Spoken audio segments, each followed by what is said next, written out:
La Côte d'Ivoire, justement, les élections municipales, sénatoriales et régionales sont prévues en 2023. Il s'agira d'un test politique pour le FPI, le Front populaire ivoirien, avant la présidentielle en 2025. Le parti est aujourd'hui présidé par Pascal Affi-N'Guessan, l'ancien Premier ministre ivoirien. Bonsoir et merci d'être avec nous. Le président, Alassane Ouattara, a atteint le premier tiers de son troisième mandat. Envisagez-vous toujours d'être candidat lors de la prochaine présidentielle en Côte d'Ivoire ? Évidemment, nous ne pouvons pas nous arrêter en si bon chemin. Si les camarades me font confiance, je serai encore candidat en 2025. Alassane Ouattara, Laurent Gbagbo, Henri Konan Bédié, les trois hommes qui ont dominé la vie politique ivoirienne ces 30 dernières années n'ont pas encore officiellement fait acte de candidature pour 2025. Selon vous, doivent-ils définitivement se retirer de la scène politique ivoirienne ? Oui, j'ai déjà eu à le dire. De mon point de vue, ils ont fini leur mission. Ils devraient, du fait de tout ce qui entoure le combat politique qui se sont livrés, se retirer pour que la Côte d'Ivoire, je dirais, tourne la page et puisse confier son destin à une nouvelle génération. Êtes-vous favorable à une limite d'âge pour les candidats à la présidentielle en Côte d'Ivoire ? Nous y sommes favorables depuis près de 20 ans. Nous n'avons pas renoncé à la limitation de l'âge d'éligibilité à la présidence de la République. Avant 2025, il y aura vraisemblablement en 2023 les élections municipales, régionales et sénatoriales. Quelles sont les chances du Front populaire ivoirien dans ces scrutins alors qu'aux dernières législatives, le FPI n'a élu que 2 députés à l'Assemblée nationale ? C'est ça. Mais depuis les élections législatives, beaucoup d'eau a coulé sous les ponts. Nous avons connu la rupture d'août 2021. Et donc, c'est un nouveau contexte, c'est un FPI débarrassé d'un certain nombre de pesanteurs qui va se présenter aux élections locales de 2023. Et nous espérons pouvoir capitaliser le regain de vitalité que nous avons retrouvé depuis la clarification de 2021. Ces dernières semaines, ces derniers mois, vous avez effectué une tournée dans la Côte d'Ivoire afin de remobiliser les troupes du FPI. Que vous ont-ils dit et avez-vous perçu un engouement de la part des électeurs ? Évidemment, ces tournées s'inscrivent dans la dynamique de clarification de notre ligne, de la dynamique d'explication de ce qui s'est passé, parce qu'il y a eu beaucoup de mensonges, beaucoup d'accusations pendant tout ce temps.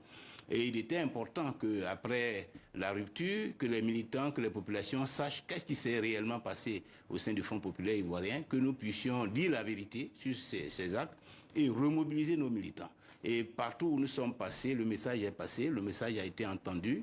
Il y a véritablement un engouement qui se manifeste. Cela s'est traduit par la grande mobilisation de la Fête de la Liberté le 30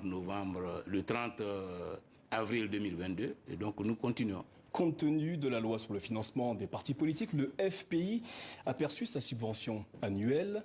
À combien s'élevait l'enveloppe que vous avez perçue ? Oh, cela relève de la gestion interne du parti. Je ne voudrais pas m'avancer dans des chiffres. Mais sachez que, comme tous les partis politiques, nous aussi, nous avons reçu la part qui nous revient du fait de notre représentation à l'Assemblée nationale. Vos relations avec le président Alassane Ouattara semblent s'être apaisées depuis la dernière présidentielle. Une alliance entre le FPI et le RHDP, le parti au pouvoir, aura-t-elle lieu lors des prochains scrutins en Côte d'Ivoire ? Tout dépend des deux partis politiques et de l'axe qui va fonder une telle alliance. Nous avons déjà évoqué la question au cours de notre congrès. Pour nous, la réconciliation nationale, la consolidation de la démocratie, le progrès économique et social de la Côte d'Ivoire, ce sont ces 3 données qui devraient fonder toute alliance que nous allons conclure avec un parti politique en Côte d'Ivoire. Quelle relation entretenez-vous avec Laurent Gbagbo, l'ancien chef du FPI et actuellement président du nouveau parti PPACI ? Non, évidemment, étant donné que nous n'appartenons plus au même parti politique, nous n'avons pas à ce jour de relation particulière. Vous vous êtes entretenu depuis son retour ? Non, pas du tout. J'avais demandé à le rencontrer dès son arrivée pour justement parler de la crise interne au Front populaire ivoirien. Je n'ai pas reçu de réponse jusqu'à ce jour. Dans le dossier relatif à la crise préélectorale et post-électorale lors des dernières présidentielles en Côte d'Ivoire, vous avez été arrêté puis remis en liberté. Où en êtes-vous actuellement avec la justice ivoirienne ? Nous sommes au point mort. C'est une question qui s'inscrit dans le cadre de la réconciliation nationale. Donc, nous attendons. La question a été évoquée au cours du dialogue politique de cette année.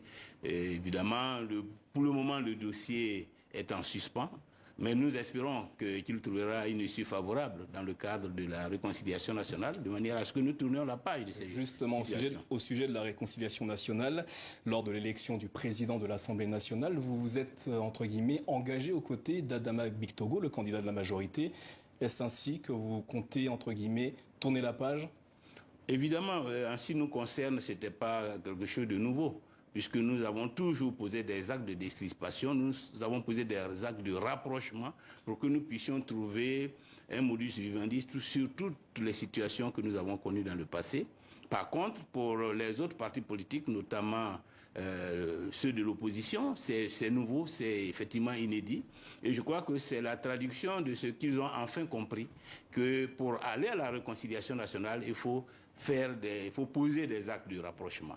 Et je crois que c'est la signification. Ils l'ont eux-mêmes dit à travers leurs déclarations. Ils ont compris qu'il faut poser des actes les uns en direction des autres pour pouvoir s'asseoir autour d'une même table, discuter, régler les problèmes, de manière à consolider la paix dans le pays, à consolider la démocratie et pouvoir organiser les élections à venir dans un environnement consensuel. Vous parlez d'actes. Charles Blé Goudet a enfin reçu son passeport ivoirien. Il est désormais en possibilité de rentrer au pays. Est-ce justement un signal positif? Évidemment. Tous les signaux qui concourent à rassembler les fils et les filles de ce pays sont des signaux positifs, ce sont des signaux qui vont dans le sens de la réconciliation. Et c'est ce que nous avons toujours demandé. À travers les discussions, les rencontres que nous avons toujours eues avec le pouvoir, nous avons posé la nécessité du rapprochement, la nécessité de poser des actes, la nécessité de la libération des prisonniers politiques. Le cas de M. Blé Goudet a été évoqué au cours des rencontres que nous avons eues avec le pouvoir, parce qu'on ne peut pas aller à la réconciliation si nous ne sortons pas de la belligérance, si nous ne posons pas des actes d'apaisement, de décrispation. Mais ces actes ne sont possibles que s'il y a un rapprochement, parce qu'aujourd'hui, c'est ce qu'il faut d'abord. Certains n'ont pas compris, certains ont interprété cela comme des actes de trahison, mais au fond, c'est pour l'intérêt national que ces actes ont été posés. Pascal Affinguessan, merci beaucoup d'avoir répondu à nos questions ce soir. C'est moi qui vous remercie.